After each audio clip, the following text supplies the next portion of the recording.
I get so many emails and messages from people who ask me stuff like, well, what can I do to help the cause? What kind of activism should I engage in? What kind of such and such? And the answer is, you're in no position to help other people. You're a wreck.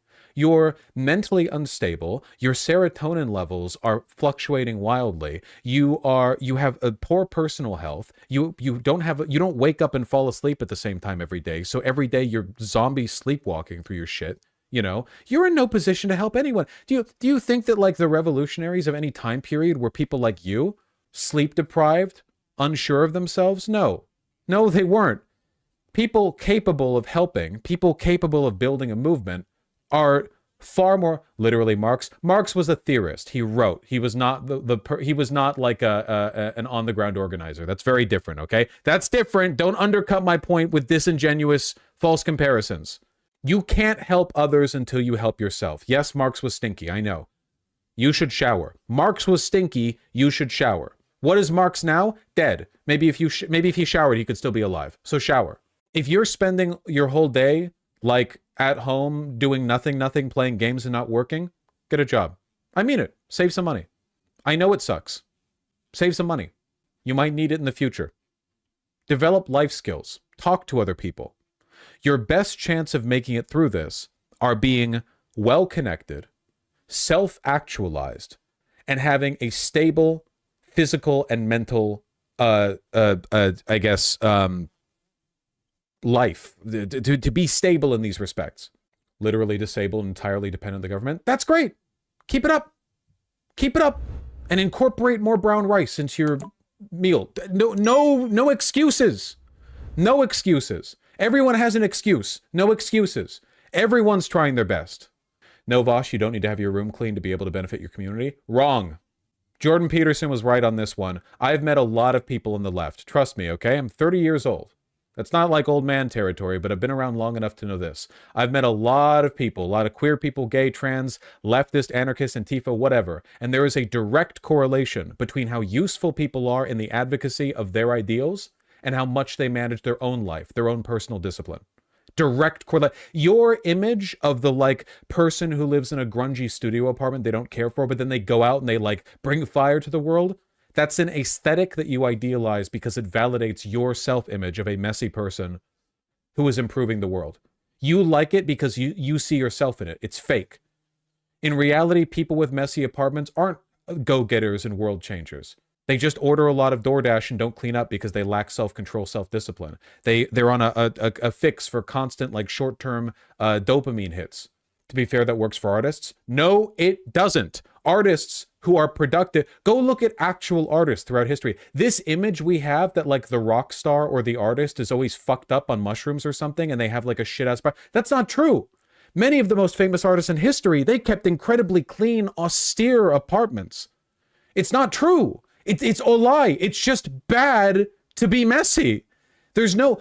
Don't idealize images of yourself or of other people where it's like, oh, vices are okay because they correlate to these other elements. It's not true. The best artists, they keep their paint organized. The best musicians, sure, they go out and party or whatever, but they have a methodical approach to the work that they engage in.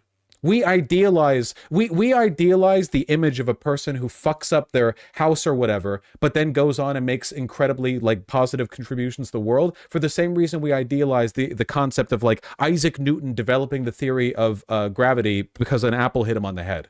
We like to take this big, complicated set of procedures that is difficult and intensive and nuanced, that takes time and discipline to build, and simplify it into like it was like a moment of inspiration. It's about the spirit. It's about the heart.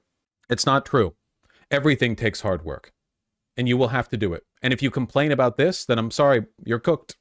I'm sorry. You can't get mad at me for saying this. The artists who think that being sad and depressed increase the likelihood of them producing art, kill themselves. Where's Kurt Cobain?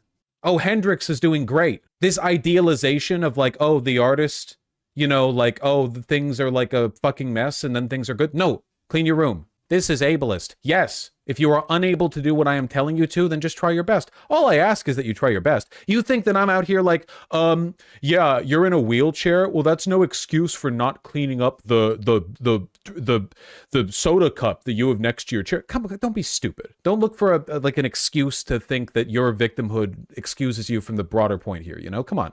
Everyone always does that, and this is the reason why the right wing goes out and does stuff. And why the left wing doesn't. This is why, and I'm not joking here, the right wing has like 50 versions of their own militia groups. Why they did Jan 6. Why they did this, they did that. They don't mind discipline as a push. They don't mind it as a thing to value and idealize. But I'm not advocating it in a self-destructive fashion. I'm not telling you that you shouldn't complain about your job or your work. I'm not telling you that it's easy. I'm not telling you you're a bad person for not doing it. I'm telling you what I think will give you the best chance of surviving going forward. Your advice feels harsh, but it reminds me to be honest with myself about the parts of my life that I know need improvement and it's possible to take action. Yeah, you know how there are people out there who wake up at 5:30 every day and then they go on a jog? They're insane to me, but you could be that person. I could too. Unless you're disabled, I acknowledge this. If you're, you know, largely physically able, that's a life that you can have. I know it's crazy, but it's possible. I don't want to wake up at 5:30. That's insane. Neither do I, and I'm not saying you should either. I'm saying that that insane level of self-control is not only possible, but for some people it comes naturally. I'm just saying you have a lot of control over yourself, more than you might think. These chatters want self-affirmation advice like your Iroh from Avatar, but they need video game advice where persistence is what leads to victory. Yeah, like that's the thing, right? Iroh gave Zuko a lot of good advice, but Zuko was already hardworking. If anything, he was like doggedly, you know, abnormally hardworking. That wasn't the advice he needed. As a 31-year-old who eats well and exercises regularly, I feel better knowing mentally. I feel better now, mentally and physically, than I ever have. Being fit makes you more resilient. It really does. Been running a lot lately. Going to get resistance bands, like you said. Start trying out different beans till I find some I actually like eating. That's good. I'm really happy to hear that. Genuinely, resistance bands, they do a lot of work. Any tips on discipline for those with autism and ADHD? And what are the prices on ADHD medication going to look like without healthcare? Well, I already don't have healthcare coverage. And for me, a month of Adderall is in the ballpark of like 50 to 100. So I don't know if it's going to change much from that. I don't know if tariffs are going to affect that. I don't know what the production process is for that. So I can't really say. As for tips on discipline for those with autism and ADHD, you have to maximize your periods of executive function. That's the best you can do. Does Vaush take Adderall? Explains the weight loss. Haha, nice try, liberal. But I started losing weight well before I got on Adderall. In fact, I think I only got on Adderall around the time that I hit 230, but I was at like 290, 295 at my heaviest. All that weight loss was just, it was on stream. I mean, it was just calorie counting. Still ate a lot of Pez. I'm telling you, everyone's like, oh, that guy had a cheat to make his life better. No, I just ate less, you know? We all have to do our best. How many calories in a Pez? 35 calories to a stick. Do you blame the yellow food dye in the Pez for anything? I wonder if they do have yellow 5 in the dye. That'd be kind of funny. I'm almost 40. Be disciplined is some of the greatest advice you could get. Please be open-minded to it. And yeah, I'm not saying it's easy. I'm just saying it's important, you know? First thing I did after getting off work was to clean my kitchen. I know I need to focus on staying safe, and turning into supermom is part of that. Also, I need to step back into my disciplined self. Yeah, it's an active choice, you know? It's like a process. It's like how rationality isn't a state of being. It's a process that you can choose to engage in or not. It takes effort. It takes work. It's just worth the effort, you know?